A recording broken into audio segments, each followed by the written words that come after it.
Hello everyone. बच्चों, हम chapter 7 देख रहे हैं इकोनॉमिक्स का, दैट इज नेशनल इनकम। और आज के इस लेक्चर में हम देखेंगे what is exactly the importance of measuring national income. बच्चों, जैसे कि हमने देखा है, what do we mean by national income? वो एक कंट्री का इनकम है। हम मेजर करते हैं that what is the value of the final goods and services that are produced in our economy during a particular year, right? तो ये बहुत जरूरी है for various reasons to understand what is the national income of a particular country. तो ये क्यों जरूरी है वो आज हम डिटेल में स्टडी करेंगे। बच्चों, आपके लिए मैं एक शॉर्ट कोड लेके आई हूं, very very simple, that is price. What is the importance? Price इस वर्ड में छिपा हुआ है importance of measuring national income. So let us see one by one. P stands for two things, policy making and planning. So let us see यहाँ पे policy making is point number 2, national policies. Let us read. National income data forms the basis of national policies such as employment policy, industrial policy, agricultural policy, etc. अब हमें पता है that government अलग अलग sectors के लिए अलग अलग policies बनाते हैं।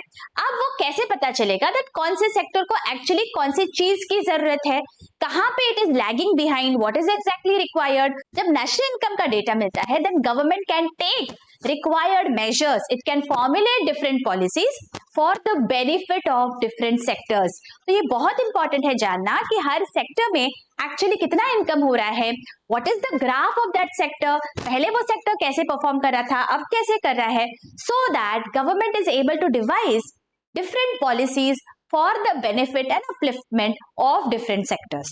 Okay, these figures enable us to know the direction in which the industrial output, investment and savings are going, right? उनका ट्रेंड पता चलता है तो पता चलेगा कि बाबा एक्चुअली एग्जैक्टली क्या मेजर्स लेने चाहिए, है ना? National income also helps to generate economic models like growth model, investment model, etc. Thus, proper measures can be adopted to bring the economy to the right path, है ना? तो मैं जैसे कि मैंने आपको बताया, अलग अलग सेक्टर्स का जब हमें परफॉर्मेंस पता चलेगा तभी जाके तो हम अलग मेजर्स ले पाएंगे। जैसे कि हम स्कूल में जाते थे, हमें हमारा रिपोर्ट कार्ड मिलता था, तो जब तक हमें परफॉर्मेंस रिपोर्ट नहीं मिलेगा पता कैसे चलेगा that where are we standing as compare to other students in the school, what are the areas of improvement, है ना? ये सब पता चलेगा only when you have that performance report in your hand, isn't it?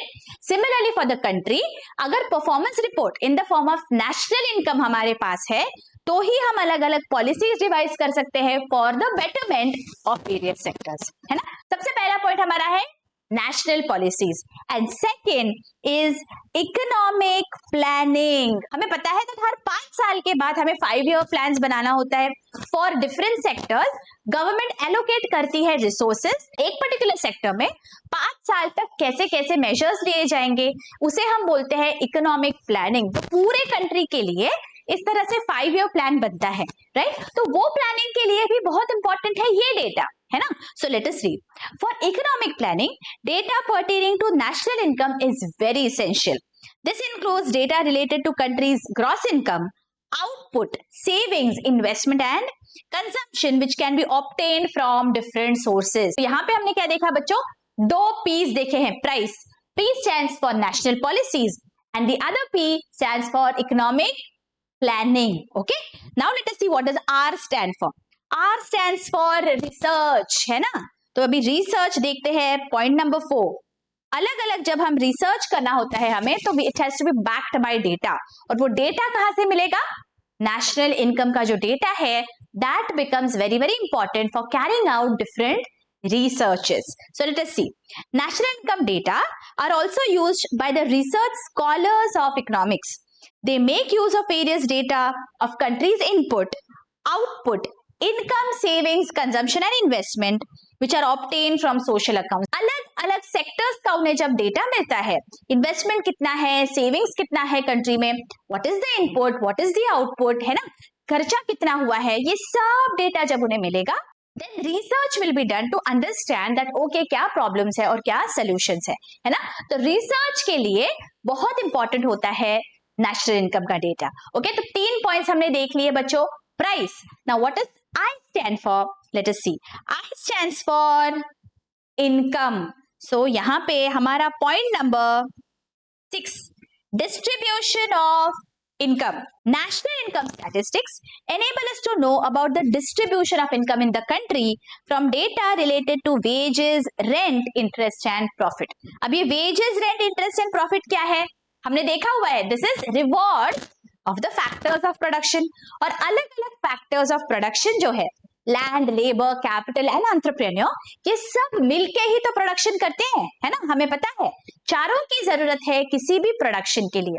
जब हमें ये चारों रिवॉर्ड्स का बाइफर्केशन पता चलेगा तो हम ये पता कर सकते हैं दैट डिस्ट्रीब्यूशन कैसा हुआ है इनकम का अलग अलग सेक्टर्स में, ठीक है।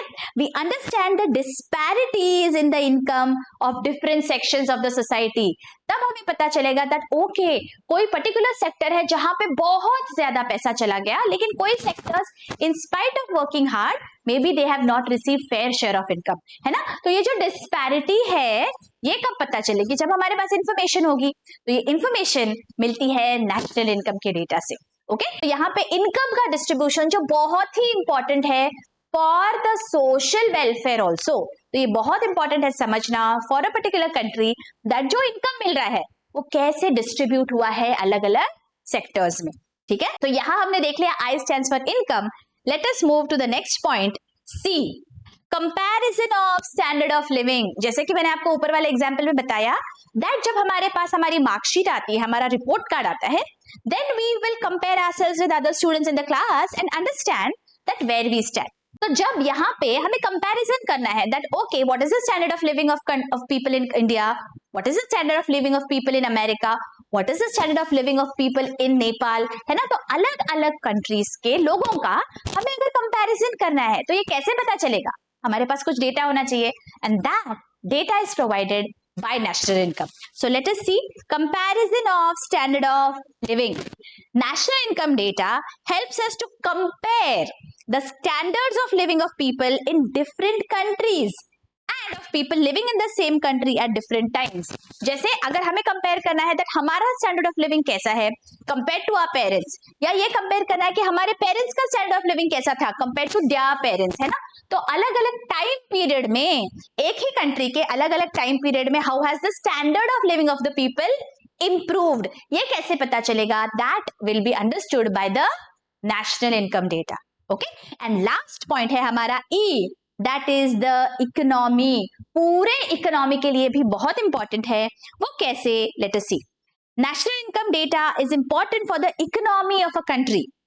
In present times, national income data are regarded as accounts of the economy which are known as social accounts.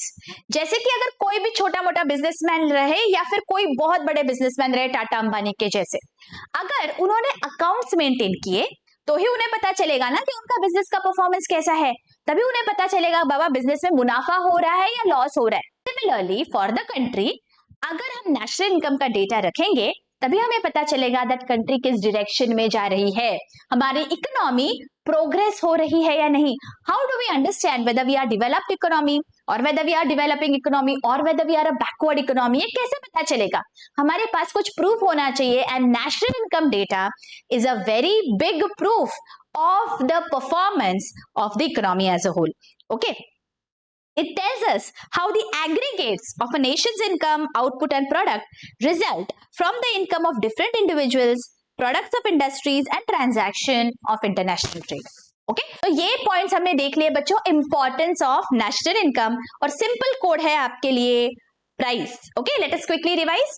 P stands for planning and P stands for policy making. Okay, R stands for research, I stands for distribution of income, C stands for comparison of standard of living and E stands for the economy as a whole. Okay, so this is the importance of national income बच्चों। I hope ये अच्छी से समझ गया है आपको lecture. With this we come to an end to this chapter बच्चों। I hope आपको ये सारा चैप्टर बहुत अच्छी से समझ गया है। This is a very important chapter from your board exam point of view। अगर आपको कभी भी कोई भी डाउट है बच्चों, please ask in the comment section. I'm definitely going to answer all your queries। Class 11th and class 12th का accountancy and economics के सारे लेक्चर्स चैप्टर वाइज अवेलेबल है चैनल के होम पेज पे। Do go through those lectures and make the most of it. And do share these lectures with your friends and colleagues and help us reach out to a large number of students. मिलती हूँ आपको अगले videos में. Till then, take care. Bye bye.